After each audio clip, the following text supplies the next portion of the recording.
What's going on YouTube? It is O Mixed with a Bonney Decklist video. This has been requested heavily. So I thought I would finally crack under the pressure and make the deck list. If you guys don't know, Bonney, whenever you play a character with a trigger, you can attach to Restodon, and then she basically becomes a 7k swing for the turn. Super good, super slept on effect. It's can be super overwhelming at some points. Just applying pressure with your basil and your kikus and swinging sevens to face. So yeah, here's the deck list. We are on 4 Lilith. I think this card is like mandatory 4. Finds you every single card in your deck unless you're playing non-counters, which we are. Just a few. You're really never whiffing the search on this. So find your Bonnies, find your whatever you want, your Boas, your Namis for certain matchups for removal. Find any key card you need for a certain matchup to gain you advantage early on in the match. We were on 2 Blaze Slice. I know some lists are running 4. There's definitely an argument to run 4.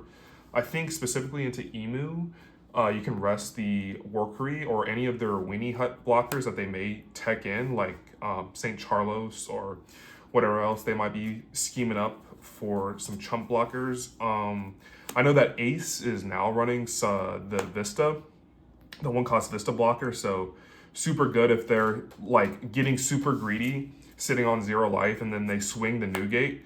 You can just go Blaze Slice the Vista, or this can even rest the Marco blocker. So if they have like Vista Marco and you go double Blaze Slice, so I guess there is an argument to run more. A lot of chump blocker, it's not like a chump blocker meta, but there are a lot of chump blockers out right now. So I guess Blaze Slice to 4 is definitely a good argument. Play the ratios you see fit. However, for me, I'm on 2-2 split. If you wanted to go to 4 Blaze Slice, I could totally understand why. But I like the L4 because of the trigger. You can KO equal number to your opponent's life. So if you get this early on and say that you haven't touched a green Zoro and this is your first trigger out of life, and they established a Tashigi or even Mihawk Zoro, you can pop the Zoro that can restand. So now all they have is the 4K Mihawk on board. So also becomes a rad beam if your opponent has 2 or less life, which in this meta, your opponent's probably going to be at 2 or life. So this is probably always going to be live in like your Emu and your Ace matchups. So really good card. Definitely consider playing this because it saved my butt a lot. The Spice Tech option of the deck would be 2 Shirahoshi. This card protects literally all your 6 cost or lower yellow cards in the deck. It's like you're protecting your Kikus, your Basils, your Boas. So if your opponent tries to balance it with the Jozu, you can just flip your life instead in the Ace matchup, obviously. Or if they go Atmos, try to bounce it early, you can flip your life instead and then protect it. And as long as she's on the board, she can also protect herself. So if they try to bounce this, you can, or they try to kill this, you can actually flip your life to protect Shirahoshi herself too. So it's super good. I think in the Emu matchup, if they try to remove it with, if they try to remove something with like maybe Stussy, that's 6 or less, or if they try to remove it with the blocker pop, it's super good. You just flip your life face up and then give it protection. This is like my special tech for the deck.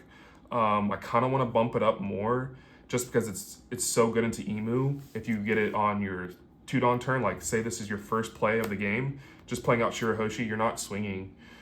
So it just sits on board and it just gives you so much advantage early on. So forcing them basically to swing into your bodies early. So super good.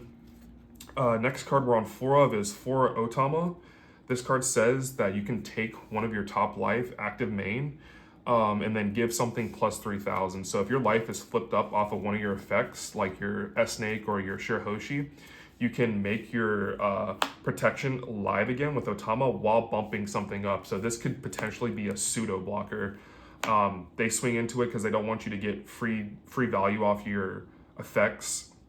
So super good in combos where you're just wanting to put on a lot of pressure. Maybe your opponent's starving you in some matchups and they don't want you to get triggered out of life for whatever reason. They want to clear your board or whatever. Otama just gives you that extra card in hand, pumps up whatever, gives it plus 3,000, and you just go face. So super good tech option. I like it. Personally, I think 4, it's also good because it's a 2K counter. We're on 4 Onami. I love this card's trigger effect always, just popping a 5, just because Zoro's super relevant right now. Popping the Tishigi, popping the Zoro 4 cost that restands, popping Mihawk if that's all that's on board, popping the protection 5, and then going in with a 5 cost Nami and popping whatever. Super punishing card because Zoro is usually always playing bodies before they swing. That's just kind of how they're designed. They're really not playing around this. So I think being able to punish out of life is super good. Also, you play 2 and then you attach 2 Dawn to your leader. Now she's a 7k banish in addition to whatever Dawn you may have left. So you can go super aggressive with the banish to not give your opponent cards in hand. So really good. I think that Onami will be 4 in my list. Obviously, you can cut her to 3, cut her to 2, whatever you see fit. Some people aren't even playing her at all, but I think it adds to the aggression, in my opinion, to this deck. So making it very, very annoying to deal with. At the very minimum, a 7k banish swing. So you're ripping cards, or you're ripping cards regardless. 1 card from hand or 1 card from life. We're on 4 Capone Beige. I think this card's really good. It's super luck sack based, and it's just a 2k counter at the end of the day. Searchable. I don't think there's a reason not to run it unless you want to play more like a Frankie 2k or I don't know. There's probably a few, like there's a Usopp 2k that bumps your leader up also for a trigger effect. So if they're trying to go in for lethal, that's pretty good too. But I think this is just having infinite counter is better than having your leader bumped in most scenarios, in my opinion. Yeah, that's my argument for running the Capone Beige. We're on 4 Kikunojo. This card speaks for itself. You can play it out of life for free if your opponent's at 3 or less. Ace being a free 6k body out of life immediately. Or you can hard play it, then attach 2 to lead, swing 7, and have a healer on board because your leader effect is always live. I feel like a lot of good emus will counter early, so that way you can't get Kiku value. So you're kind of playing like this where you're hoping to get it out of life into maybe you don't care, maybe you're just going to hard cast it anyways. So it's something to think about. Usually emus don't like going down early against you to get this effect live, and then they play the pop 5, so that way you can't get the heal effect off of this. So if you're playing this matchup into Emu, it's probably better to drop the Basil Hawkins early as opposed to Kikunojo, because they'll play around, they'll sit at 4 life until they can comfortably drop the pop blocker, and then you won't get the heal effect off of this since they'll still be at 4 life. So just something to consider in the matchups. We're on 3 Basil. This could honestly be 4 if you want to cut the Kiku. Like if you just want to go full body presence, you could probably run 3 Blaze Slice, 4 Basil. I just like the protection because I'm weird. It's me. You know, I like to run some spicy tech in my deck. So logically, if you want to cut any of these 2 cards to bump up numbers elsewhere, you totally can. I think the flex one in this deck are the L4s and the Shirahoshis. You know, my deck list is not, you know, the definite answer. This is what I brought to locals that's got me some success whenever I play it. So yeah, we're on a 1 of S-Snake. I like this at 2 maybe. The effect has come up and it's saved my butt sometimes, and then seeing it out of life feels kind of nice. I kind of want to play with the list around, play around with the list a little bit and see if I can run her at 2. I'm sure you can. Maybe even 3. Maybe just cut Shirahoshi and just go super aggro with S-Snake and then a whole bunch of other stuff. But it just feels good having protection in matchups like Emu and Ace. Another tech card that a lot of Bonney's lists are probably not running is this S-Snake that freezes a 6 cost or less. Besides Monkey D. Luffy. Do not touch the new 6 cost Monkey D. Luffy because they'll look at you and then they'll give you a thumbs up. So Just make sure you're not freezing any Luffys, and you'll be good. A lot of cards that are kind of threatening right now that are 6 or less, like the Jozu. You can stun the Jozus. You can stun whatever you want that you deem fit. Super nice card for drawing out the game, and then you being able to poke, and then you can go Stussy into S-Snake and then really become defensive, like stun a board and you have a blocker. So if they leader swing, you can just counter out of the leader swing if they only have one body established or something. Really nice, combo is nice with Stussy, so that's why she's in here. We cut down to 3 Namis. I was at 4, but I wanted protection, so I just added some, removed some stuff. I haven't played her a lot in this meta. I feel like in the Zoro matchup, she's really good. Seeing these 2 Namis out of life is also really good. Yeah, I like her at 3. Could she go to 4? Yeah. Like, if you wanted to run 4 Nami, 4 Basil, you could. Like I said, this is definitely the flex point. I'll probably repeat that 2 more times this video. So, we're on 4 Boa. Boa is really nice. This card's crazy into Zoro. Stun a arrested leader. So if you have enough cards to survive, their onslaught of their board and they can't restand with big swings to go in for lethal, this card interrupts their plans completely. So super good if you're just trying to survive a couple big boy swings from Zoro. Super good into Roger, like if they have like a Roger on board or a Shanks or whatever big body they have, it just says no. You do have to trash 1 card for her effect. That's the only downside, and then her trigger is pretty good, which is K up to one of your opponent's characters with a cost of 4 or less. Can be really nice. Like if you get this out of life and then Roger has like a Bon Clay on field, you can pop a Bon Clay, pop a Marco or whatever you see fit. If they don't have Don attached, you can punish your ace opponent getting this out of life early. Super good card, super good trigger, really good effect, and you can combo literally Stussy with all of these and then attach Dawn to your leader.